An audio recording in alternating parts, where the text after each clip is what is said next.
Well, good evening, ladies and gentlemen. This is committee meeting night, and our first committee is our Personnel and Finance Committee. Dan Jensen is our chair, so Dan, would you take over? All right, what do we have on here? Discussion of lunch program options. What do you got there, Chris? Committee members, I'd like to introduce two people to you this evening, both of which you've seen, both of whom you've seen before at previous committee meetings and board meetings. Sitting in the middle over there between, next to Mr. Maltoff is Jim Madden from Taher. And then we have Maureen Hamilton who's sitting next to Darlene. And Maureen is actually the supervisor with Waterford Graded and Waterford Union as far as the operations here locally. So I invited Jim because he handles a lot of budget projections and higher level management pieces for us to basically help us process through a couple of questions. The first question is, do we leave the federally subsidized lunch program and pursue more of an a la carte program? That's the first question. And then the second question, if you do suggest that we leave the federally subsidized lunch program, what do we do to compensate for that lost revenue? And what do we do about the free and reduced items? So basically, there's a couple of questions there that we need to process through tonight. And we're going to need to come to a decision soon, because should you choose to not leave the federally subsidized lunch program, we need to get the bid process started. So I wanted to mention that to you because the district is up for it's time to bid. So with that, I put a handout in front of you that I sent to you last month. Where Jim had sent us a memo and then a projected budget. And then Jim and Maureen put together a handout tonight that's more delineated things out. So you should have two pieces of information in front of you. With that, I'll turn it over to Jim. And Maureen. Thank you. I appreciate the opportunity to come and speak to you. I know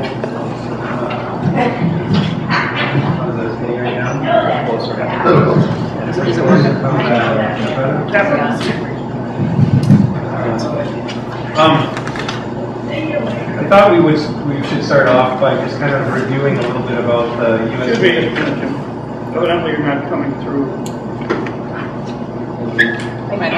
Yeah, your mic. Does it work if you get closer to it? There you go. I'll try to talk to the microphone.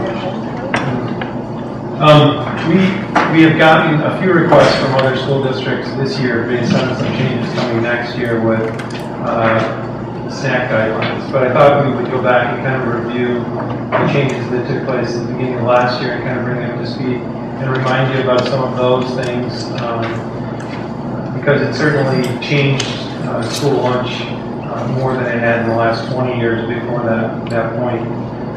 There's guidelines a couple pages back in our notes that show you the meal patterns, and if you look at the grades K-8 is what we follow for this district. But it talks about the minimum food per day, minimum food per week, and how fruits and vegetables are separated, and how vegetables are broken into subgroups of vegetables. So there's actually a requirement of a half a cup of dark green vegetables, 3/4 cup of red orange vegetables, half a cup of beans and peas, etc. Over the course of the week. That's minimum. But kids have to have 2.5, or we have to be offered 2.5 cups of fruit, and they have to take a minimum of a half a cup of fruit vegetables in order to meet the requirement. And that was one of the big changes a year ago, and creates a lot of waste for schools because we have to put it on their tray. They don't necessarily have to eat it, and so whether they're going to eat it or not, they're going to walk away, and then who knows where it goes. So that was one of the difficulties. The other one is the switch to having a maximum on calories and a maximum on grains over the course of the week. And I don't know if you followed the news at all.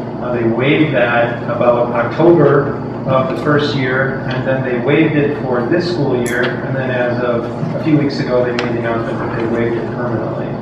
So in terms of the maximums, there was some press that came out that said they've listened, they've put back the standards to make it better for schools, but what they really didn't share on the news is that the calorie limits haven't changed. So they're allowing us to serve more bread if we want, but we can't change the calories, so we still may have difficulty meeting the requirements if we do. And in fact, we will, because even with the maximums, we are having difficulty meeting the calorie limitations without making things smaller.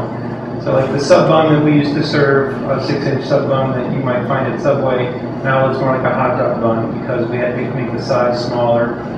The other big change was whole grains. As of the first year, it was 51%, and now next year, all grains we sell serve have to be whole grains. So that changes what the food looks like, the texture, the flavor, the taste, and kids notice it. If you've had whole grain pasta, it holds differently. It gets really mushy if you cook it and hold it, which unfortunately, because we satellite the food from here, we have to deal with that kind of issue. So it's not just a matter of student acceptance, but it's actual quality, being able to serve it and have it come out the way we like it to serve. So we've had some challenges with the cooks, just relearning some of the way they prepare food.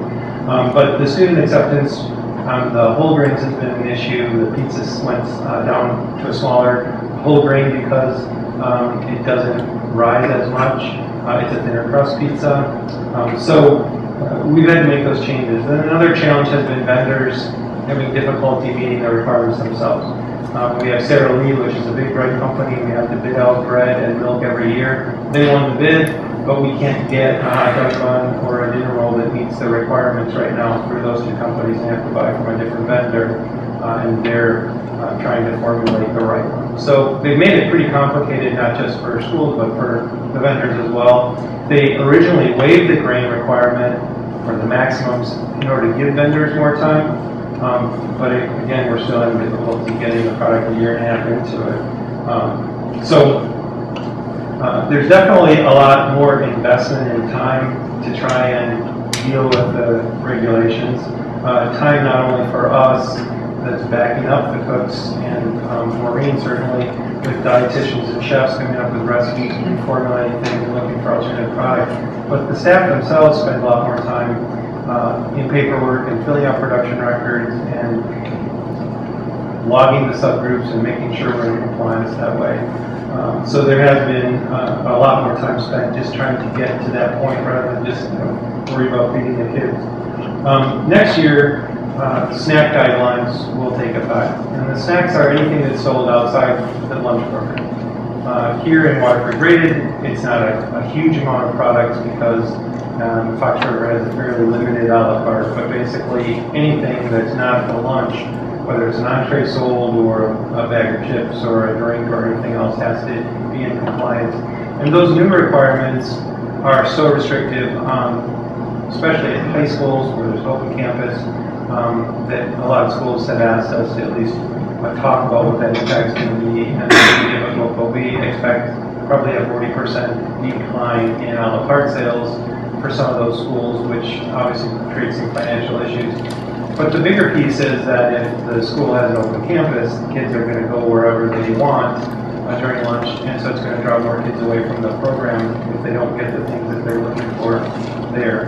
Now, that doesn't apply to you here, but what it does do is if the kids are used to getting something that's a certain size and all of a sudden they have to go to a smaller one or take it away completely, then they're going to be frustrated. We fear that they'll just bring it from home. The sales for the program will go down. The parents are going to send their kids with a lunch if their kids say, you know, the lunch program's changed, I can't get this anymore, and I don't like the size of that, or whatever. And some of them may already be happening, you know, because participation certainly hasn't gone up with the new regulations, with those changes. The other thing that I think it makes more difficult is with the regulations being as complicated as they are, to do something from scratch where we have 10 ingredients in a recipe, we have to analyze that recipe, and every ingredient in that recipe we have to document in order to show that overall it meets this much crediting of protein and grains and whatever else is in that recipe. So schools are trending away more from scratch cooking than going towards, and what we've seen is kind of the opposite case when the really whole reason for the guidelines was that get kids to eat healthier. they're going to more processed food items where you can open up a box, you have a label that says it meets this requirement and this requirement, and so they know that they're safe and they don't have to spend a lot of time going through a recipe. So we're seeing a trend to more and more processed food, which is unfortunate, and it makes it harder on us to serve items from scratch, is that it has to be done way in advance and analyzed in order to do it.